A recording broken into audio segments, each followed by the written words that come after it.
I'm in Oklahoma now, and this is so beautiful to me. I can see for miles in the grass. It sounds so nice with the wind rustling through it. I really, really, really love this.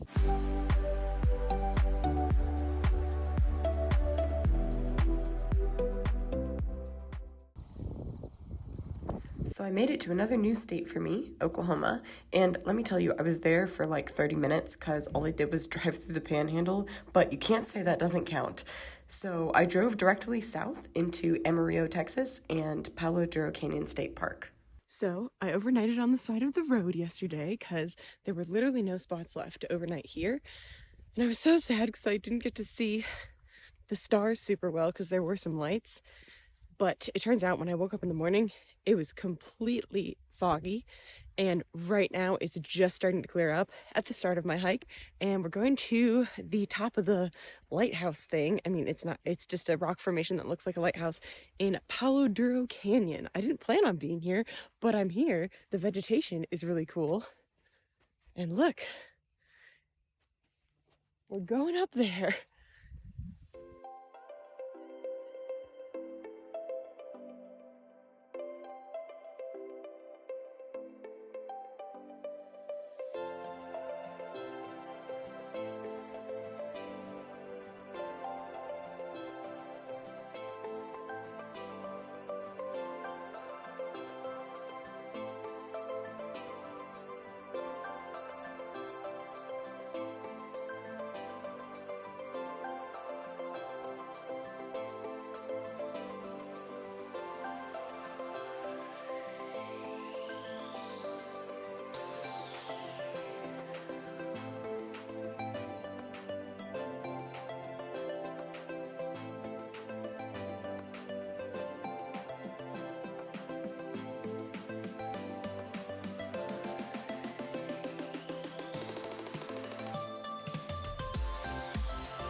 Made it to the top. Here's the lighthouse rock.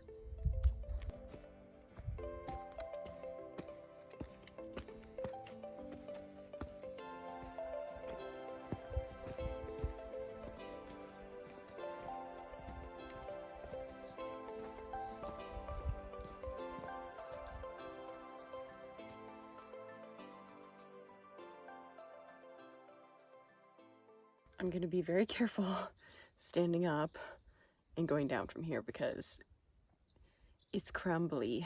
Here's what we're dealing with right now. I took my phone out of the pocket that my AirPods were in, and my AirPods went flying down the side.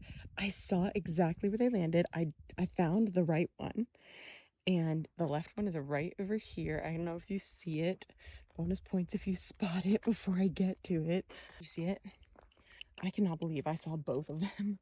Oh, and there's my AirPods case right down there. Well, it's still me trying to get down to my AirPods case. I am extremely lucky that my AirPods tumbled down the hill or the cliff, and I still could find all three pieces of them. Now, there we go. Not a scratch. And now I'm sitting here and I have this view, which is incredible. I am the only one up here right now. In just a little bit here, I'm gonna start heading down the cliff and back into the canyon. So should be a pretty easy walk back after I get the downhill part done. I'm almost back to the trailhead. This is the first day that I've actually actively kind of filmed the whole time. It made me go so much slower, and I didn't even think about that. But every wildflower and bee and lizard and frog and everything out here is just so intricate and beautiful. So yeah, I had a good hike and it was really easy pretty much, except for the end, which was exhausting for like 2 minutes. And then I was like, okay. And then coming back down was a chore as well. The trailhead was really easy to find here, but when I went down this part of the trail, a lot of the trails, like you can take both, like two routes, and they kind of like converge back together. And at the beginning, when you don't know that about the trail, it's really confusing. So you're like, oh, am I going the right way? It's so like it's well marked, but there's different routes you can take that get you to the same place, and that's confusing. So if you want to go on this trail, just know that like that's a thing, and you will get to where you want to be going. Here's what I brought with me on my day hikes today. I brought my trekking poles, although I decided halfway through that maybe it would be easier not to carry them on super steep hikes, because coming down I was just trying to like finagle them in one hand so I could use the other hand to like push off of rocks with, and I don't know, I'm reconsidering it for steep hikes. I brought my sunglasses and my hat. I originally had my base layer on, my long sleeve base layer, and my rain jacket since it was really foggy this morning. I almost immediately took them off though since it got really sunny outside and very hot. I still have my pants base layer on. I have my backup hiking shoes today since my other ones got extremely muddy in my mudding incident the other day. This day pack is really nice. I really like it, but I think it might be a little too small for everything that I brought today, especially when I was stuffing my base layer and my jacket in it. So I brought plenty of water with me today. Then this I was really proud of when I figured this out this morning. I was like, I want to bring my sit pad because when I put my pack on this morning and it had all the water in it, super uncomfortable against my back. And I was like, oh, I could just put my sit pad right in here. And I closed it up and it just like acted as this barrier between me and the uncomfortableness of it. So that was very genius. I was really proud of myself. My physical map, and then my packing cube with, just in case I should need it, an extra pair of socks and a towel, and oh, look at that, 2 extra pairs of socks actually. My charger with the cord for my phone. I brought some extra plastic bags. You never know what you're gonna need them for. And then tissues. And then on the outside, I had my AirPods case and my phone over here. And then I had my Garmin hooked on the side. And I actually had this with me when I was in Europe last year, and I used it as a day pack there too. I also would use it to like stuff extra things in when I had to like go to the train station. Everything wouldn't fit in my other pack, and I just like put it on my front. And I had all my like important documents in here, as well as my phone and my chargers and everything. So it was nice that I could just like access my phone really easily. It's like so comfortable like this for me though. So I guess I found a good pack for me. Yay! It's been fun so far. So right now, my car, I got it washed the other day after the mudding incident. There's been flies in it, which is really annoying. Just whenever I park, there's just like flies that fly right in, and I do not understand. Look at how many flies got in my car. They're all over the seats. Like what? So this was just a picnic spot, and while I had it, I used the water at it to my advantage to wash my dishes. And after this, I planned to leave the park and drive straight into New Mexico. Did that happen? No. Why? Because my rear driver's side tire ended up being pretty flat, and I stayed overnight in Amarillo, Texas, in a parking lot, and then I just got it fixed in the morning.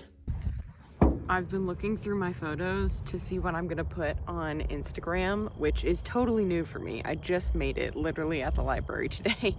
Also, I'm always gonna look like this, so please get used to it. I've apparently got no other clothes. At the moment, I have no other base layers, and it's a little chilly out here, so I put this on again. And my hair is just always gonna be this, and my face is just always gonna be this as well. But I was just thinking, I was looking at the pictures of me in the Cumberland Gap and just thinking about how like I was out there all alone for almost 24 hours. I didn't see anyone at all. But that's what I kind of miss that now, of like being able to hike up there and nobody's there. it feels like you have the world to yourself at that point. So I don't think I'm gonna get that out here. What in the world is going on right now? There's like a spider web. Do you see that? It's like stuck. I guess like on the East Coast, nobody actually wants to go overnight in the middle of the forest and then hike 3 miles to get to a beautiful outlook in the morning. And so I just kind of did that, and I happened to be alone because of that. But out here, just like when I was trying to stay over in Palo Duro Canyon last night, there were no spots. Like, it was crowded. That's crazy to me. That's crazy, because I was like alone, and I just kind of thought I was going to be alone. So we'll see. New tire put on my car. The rest are rotated. Got an oil change. So car maintenance is done 2 days before I thought I was going to get it done. Let's go ahead and drive to Albuquerque, finally.